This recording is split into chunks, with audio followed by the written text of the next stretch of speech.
שלום. רכזת היגוי בתנועת נשים עושות שלום, אבימה לבן שלכם בצוק איתן, נכון? כן, כן, ואני מאוד מודה על ההזדמנות להשמיע קול של הנשים, של האימהות. אני ממש מרגישה בעקבות הדיון את הנתק.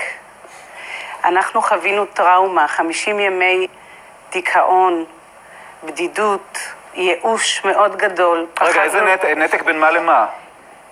בין החוויה האזרחית שלנו, של החוסר האונים, והחוויה שהמלחמה הזאת תיתכן. אנחנו שומעים עכשיו שראש הממשלה לא הביא את חלופות המדיניות אולי לקבינט. אנחנו כנשים ששלחנו ועודדנו את הילדים שלנו לתרום, לשמוע דבר כזה, שייתכן שהייתה אפשרות למנוע את הסבב האלים, כי קוראים לזה סבב, אבל הסבב זה בעצם מלחמה. הסבב הוא מלחמה.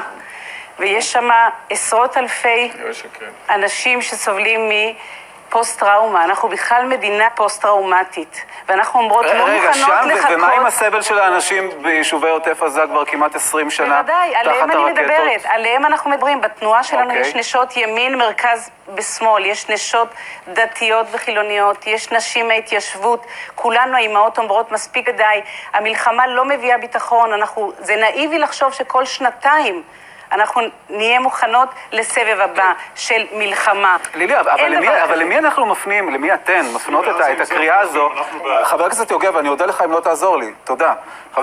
אני שואל שוב, למי אנחנו מפנים בעצם את הקריאה הזאת, כשאנחנו, שוב, מתנהלים מול ארגון טרור מן הצד השני, ומול ארגון טרור מתנהלים כמו שצריך להתנהל מול ארגון טרור. נכון. אנחנו רואים שבאמת המלחמות ועוד סבב לא מביא ביטחון.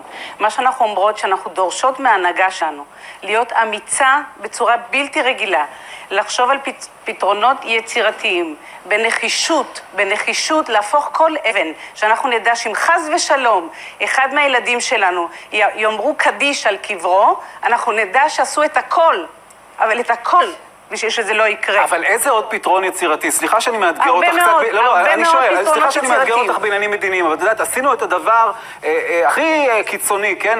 מול רצועת עזה. יצאנו משם באופן חד צדדי, פינינו משם הרבה מאוד יישובים, אלפי אנשים, אנחנו כבר לא שם, אין להם, לא אמורות להיות, כן? תביעות מול ישראל בסוגיה הזו, ובכל זאת אנחנו ממשיכים לחטוף טילים, אז מה עוד אפשר לעשות? אז מה שאנחנו אומרות זה לא ייגמר בכוח. גם הגנרלים אומרים את זה, מפקדים למען שלום.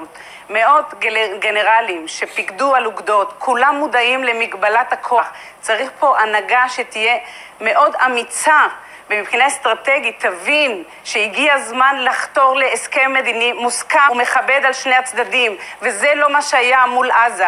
אנחנו דורשות שזה יקרה כי אנחנו לא מוכנות לחכות לסבב הבא. ואני מזכירה, אנחנו לא מפלגתיות, אנחנו קמנו בעקבות הפצע בצוק איתן, כמו 4 אימהות שקמו בעקבות אסון המסוקים. יש לנו אחריות ואנחנו מגדלות את הילדים שלנו באהבה ובדאגה. אנחנו לא מוכנות לשמוע ולהיכנע לייאוש.